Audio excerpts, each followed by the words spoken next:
ገድለ ተክለ ሃይማኖት ምዕራፍ 52 እሁድና ሐሙስ እባብ የገደለ የክርስቲያን ወገን ሁሉ ኃጢአቱ ይሰረይለታል ብለህ ለልጆችህ ንገራቸው ብሎ ጌታዬ ኢየሱስ ክርስቶስ የነገረኝን አሁንም እነግራችኋለሁ፣ በልባችሁ ጠብቁት አለ። ያው ሐሙስና እሁድ እባብ የገደለ ካለ ኃጢአቱ በሙሉ ይሰረይለታል። ስለዚህ ቅዳሜና እሁድ ክርስቲያን ወገኖቻችን እንግዲህ መግደያ ነገር ይዛችሁ እባብ መፈለግ አለባችሁ። ሰላም እንዴት ናችሁ? እግዚአብሔር ይመስገን። ሙስሊም ተከታዮቻችን ጃሂል ናቸው ብለው ስለሚያስቡ ሁሉ ጊዜ ዋሻሉ። እስኪ ራሱ የለጠፈው እንመልከተው። ብፁዕ አባታችንም ደቀ መዛሙርቱን ዛሬ እግዚአብሔር በእጅ ያዋረደውን የሰይጣንን ተንኮል አያችሁን? ከእንግዲህ ወዲህ ግን በዚህ ቦታ ላይ አቅም የለውም፣ ሰይጣን አቅም የለውም፣ ተዋርዷል እያለን ነው። እሁድና ሐሙስ ቀን እባብ የገደለ የክርስቲያን ወገን ሁሉ ኃጢአቱ ይሰረይለታል። እሁድና ሐሙስ ብቻ ሳይሆን ሁል ጊዜም ሰይጣንን የተቃወመ ኃጢአቱ ይሰረይለታል። እባብ የተባለው ሰይጣን ነው። ዘፍጥረት 3:4 ላይ እንደምንመለከተው እባብም ለሴቲቱ አላት ሞትን አትሞቱም።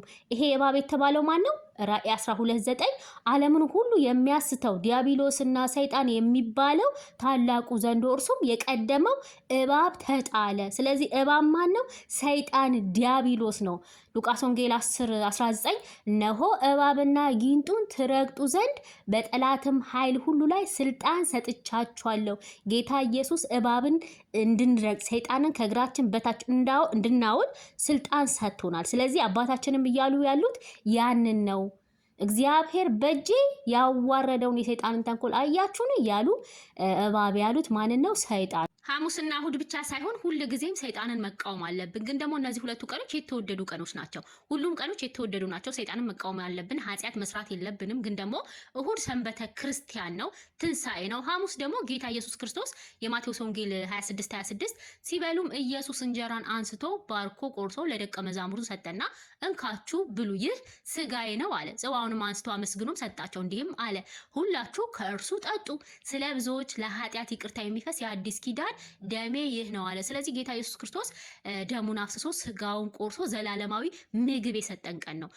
ዮሐንስ ወንጌል 6:54 ስጋዬን የሚበላ ደሜን የሚጠጣ የዘላለም ሕይወት አለው፣ እኔም በመጨረሻ ቀን አነሳዋለሁ። ስጋዬ እውነተኛ መብል ደሜም እውነተኛ መጠጥ ነውና ስጋዬን የሚበላ ደሜን የሚጠጣ በእኔ ይኖራል፣ እኔም በእርሱ እኖራለሁ ብሏል። ስለዚህ ጌታ ኢየሱስ ክርስቶስ ቅዱስ ቁርባንን የመሰረተባት ቀን ናት ሐሙስ። እሑድ ደግሞ ሰንበተ ክርስቲያን ነው፣ ትንሣኤ ነው ማለት ነው። እባብ ደግሞ የተባለው ሰይጣን ነው። በጣም ግልጽ ነው። ሰይጣንን ደግሞ ሁሌም እንቃወመዋለን። ስልጣን የለውም።